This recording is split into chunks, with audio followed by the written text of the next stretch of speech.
punctual hour draws on apace. 4 happy days brings in another moon. But oh, methinks how slow this old moon wanes.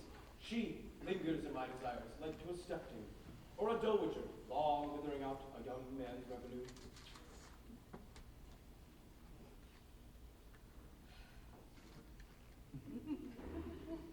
Four days will quickly steep themselves in night, and 4 nights will quickly dream away the time. And then the moon, like a silver bow new bent in heaven, shall behold the night of our seductions. Go, Philostrate, stir up the Athenian youth Termarians. Awake the pert and nimble spirit of mirth. Turn melancholy forth the funerals. The pale companion is not for our pomp.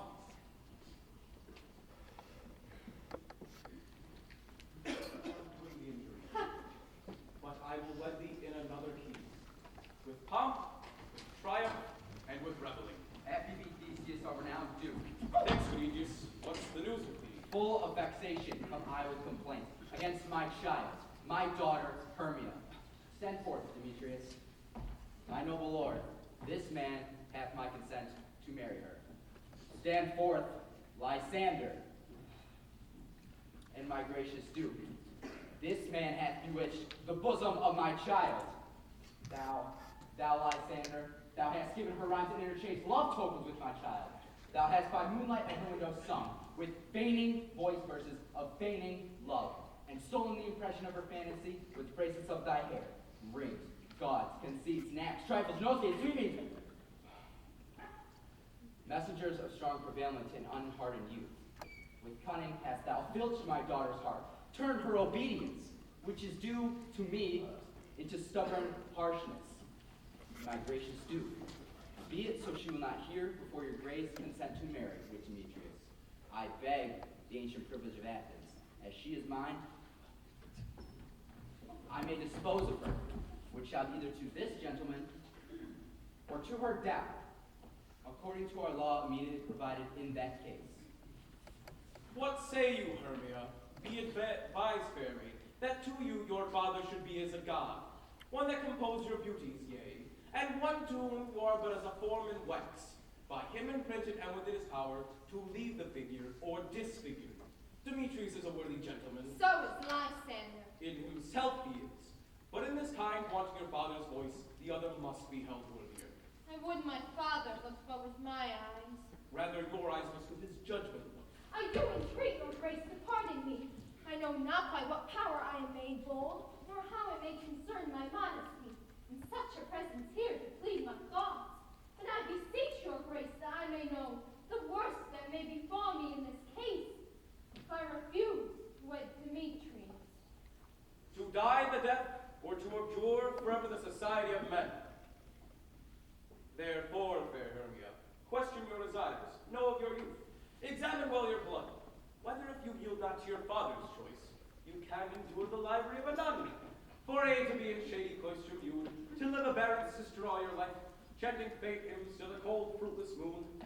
Thrice blessed they that asters sow their blood, undergo such maiden pilgrimage.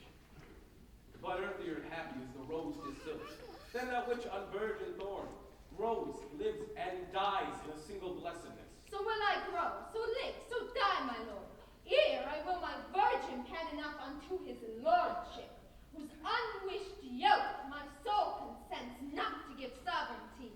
Take time to pause, and by the next new moon, the sealing day betwixt my love and me, in everlasting bond of fellowship. Upon that day, either prepare to die for disobedience to your father's will, or else to wed Demetrius as you would, or on Diana's altar to protest for a austerity and single life. Relent, sweet Hermia, and Lysander, yield thy praise entitled to my certain rights. You have her father's love, Demetrius. Let me have Hermia's. Do you marry him? Scornful Lysander, true, he hath my love, and what is mine, my love shall render him. And she is mine, and all of my right of her, I do estate unto Demetrius. I am, my lord, as well derived as he is well possessed. My love is more than his. My fortunes every way has fairly ranked. If not with vantage, as Demetrius, and which is more than boast can be. I am beloved of beauteous Hermia. Why should I not then persecute my rights? Now Demetrius, all about it to his head, made love to Nedar's daughter, Helena, and won her. She, sweet lady, dotes, devoutly dotes in idolatry upon this spotted and inconstant man. I must confess that I have heard so much, and with Demetrius thought to have spoke thereof, but being overfull of self-affairs, I might lose. But Demetrius, come, and come, Aegeus, you shall go with me. I have some private schooling for you both. As for you, fair Hermia, look you arm yourself and fit your fancies to your father's will, or else the law of Athens yields you up, which by no means we may accentuate, to death or to a vow single life. Come, my Palatine.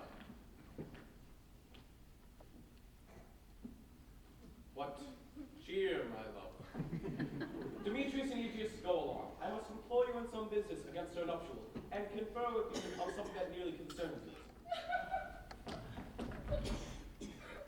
Oh, now, my love, why is your cheek so pale? How chance the roses there do fade so fast? Belike for want of rain, which I could well redeem them from the tempest of my eyes. I mean, for aught that I could ever read, could ever tell by tale of history, the course of true love never did run smooth, but either it was difference in blood, Oh, cross, to hide to be enthralled to love. or else misdressed in respect of years, Or spite, too old to be engaged to young. or it stood upon the choice of friends, Oh, hell, to choose love by another's eye. or if there were a sympathy in choice, war, death, or sickness did lay siege to it, making it momentary as a sound, swift as any shadow, short as any dream, brief as the lightning in the Kali night that in spleen unfold on both heaven and earth. And ere a man hath the power to say, behold, the jaws of darkness do devour it up. So quick, right things come to confusion. If then true lovers have been ever crossed, it stands as an edict in destiny. Then let us teach our trial patience, because it is a customary cross. Astute lovers, thoughts and dreams and sighs, wishes and tears, for fancy. Good persuasion, therefore hear me, Hermia. I have a widow aunt, the dowager of great revenue, and she hath no child. From Athens is her house remote 7 leagues, and she respects me as her only son. There, gentle Hermia, may I marry thee, and to that place the sharp Athenian law cannot pursue us. If thou lovest me then, steal forth thy father's house tomorrow night, and in the wood, a league without the town, where I did meet thee once with Helena, to do observance to a morn of May, there I will stay for thee. Oh, my good Lysander, I swear to thee by Cupid's strongest bow, by his best arrow with the golden head, by all the vows that ever men have broke, in number more than ever women spoke. In that same place thou hast appointed me, tomorrow truly will I be with thee. Oh, keep promise, love. Oh, Look, here comes Helena. Godspeed, fair Helena, whither away? Call you me? There. Why, that fair again unsay. Demetrius loves you fair. Oh, happy fair. Your eyes are lodestars, your tongue sweet air, more tunable than lark to shepherd's ear when weed is free. When hawthorn buds appear.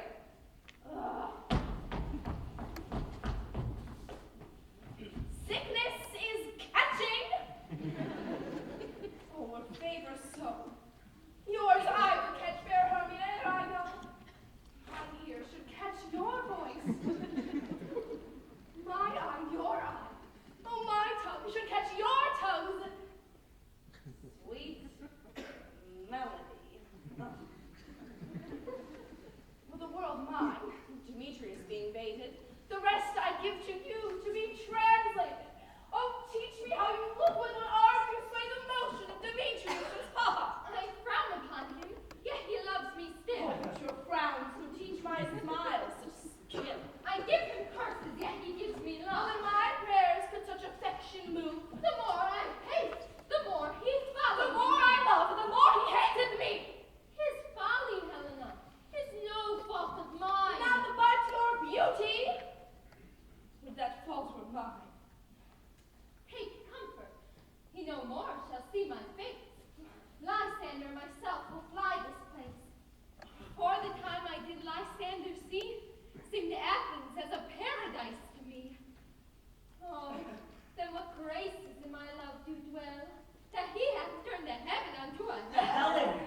decking with liquid pearl on bladed grass, a time that lovers' flights doth still conceal. Through Athens' gates have we devised to steal. And in the wood where often you and I, upon faint primrose beds were wont to lie, emptying our bosoms of their counsel sweet. There, my Lysander myself shall meet, and thence from Athens turn away our eyes, to seek new friends and stranger companies. Farewell, sweet playfellow, pray thou for us, and good luck grant thee thy Demetrius. Keep word, Lysander, oh, we must starve our sight from lovers' food till morrow deep midnight. I will, my Hermia. Helena, adieu. As you on him, Demetrius dote on you. How happy are some, or others some can be. And through Athens I am thought as fair as she. Oh, but what of that? Demetrius thinks not so, and he will not know all but what he do know. And as he errs doting on Hermia's eyes, so I admiring of his qualities, things base and vile, holding no quantity, nor love that can transpose to form and dignity. Love looks not with the eyes, but with the mind, and therefore is wicked Cupid said to be painted blind. Nor hath love's mind any judgment taste, why for wings and no eyes, figure unheed he haste, and therefore is love said to be a child, because in choice he is so oft beguiled. Oh, as waggish boys in their games themselves forswear, so boy love is projured everywhere. For ere Demetrius looked on Hermia's eye, he hailed down oaths that he were only mine. But when this hail some heat from Hermia felt, so he dissolved, and showers of oaths doth melt. I will go and tell him of fair Hermia's flight, and then will he to the wood tomorrow night pursue her. And for this intelligence, if I have thanks, why, for it is a dear expense, but